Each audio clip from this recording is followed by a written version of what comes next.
Hello everyone, Dr. Bogdan Moldoveanu here. Let me start with a question. Would you ever administer anesthesia under the microscope? For many dentists, the answer is probably no. Some may even think it's unnecessary. But once microscopic workflow becomes part of your daily practice, you begin to realize something important. Precision starts long before the endodontic treatment begins. And yes, that includes anesthesia. Today, I'll show you exactly how we administer upper quadrant anesthesia under the microscope. But more importantly, I'll show you the ergonomic principles and team coordination that make this possible without slowing you down. Because if done incorrectly, this kind of workflow becomes exhausting. If done properly, it becomes incredibly efficient. Step 1. The part most dentists underestimate. Before even touching the syringe, the real work begins with positioning. And this is where many clinicians lose efficiency without realizing it. The handrest must be correctly adjusted for the quadrant you're treating. If you're using an ergonomic chair like the Brumaba,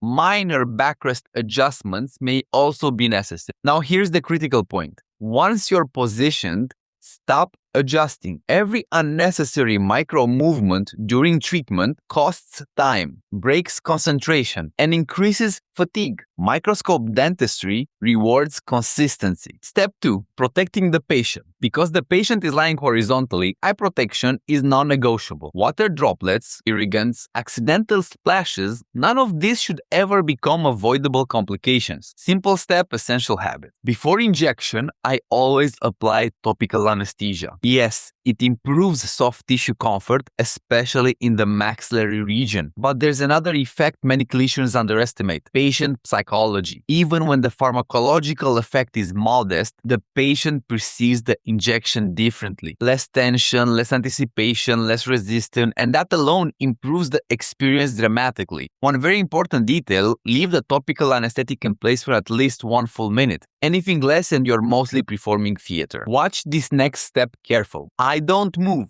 The patient moves. Whenever I need a different angle, I don't reposition myself. I ask the patient to tilt their head. That single habit protects your posture over thousands of procedures. Microscope ergonomics is about career longevity. Assistant coordination matters more than you think. Now that we've disinfected the tissues with chlorhexidine, comes the syringe transfer. And this is where poor teamwork becomes obvious. The handoff should be standardized.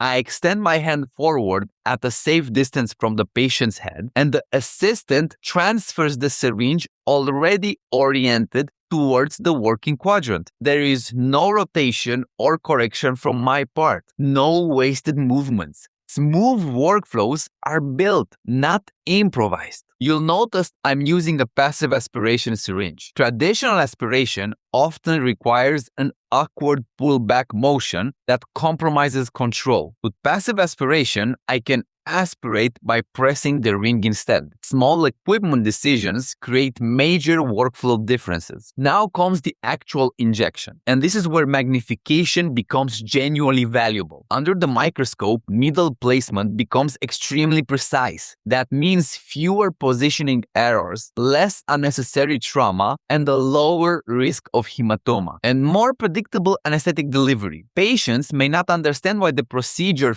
feels smoother, but they will notice the result. And yes, always inject slowly. Magnification improves precision. It does not excuse poor injection technique. Returning the syringe to the assistant requires a certain level of control. This process must be rehearsed extensively outside the clinical environment before being implemented with patients. Clear choreography between operator and assistant is essential. As the dentist stabilizes the syringe barrel using the thumb and middle finger whilst lifting the index finger to allow the transfer, the assistant receives the syringe securely using a controlled grip while ensuring the needle is always oriented safely away from the hand. If supplementary anesthesia is needed, the same maneuver is repeated exactly as described. Because injection under magnification may take longer, Saliva accumulation is common, so intermittent suction may be required. Again, this should happen without disrupting operator ergonomics. If palatal anesthesia is necessary, I do not abandon my ergonomic setup. Instead, I simply reposition my elbow along the armrest while keeping my hands supported. At the same time, I ask the patient to tilt their head appropriately to expose the anatomical area clearly. This allows excellent visibility while maintaining a stable, comfortable working posture. The microscope mistake that wastes time is surprisingly a common mistake. After the injection, many operators lift the microscope. That feels intuitive, but it's inefficient. Always move the microscope horizontally. Why?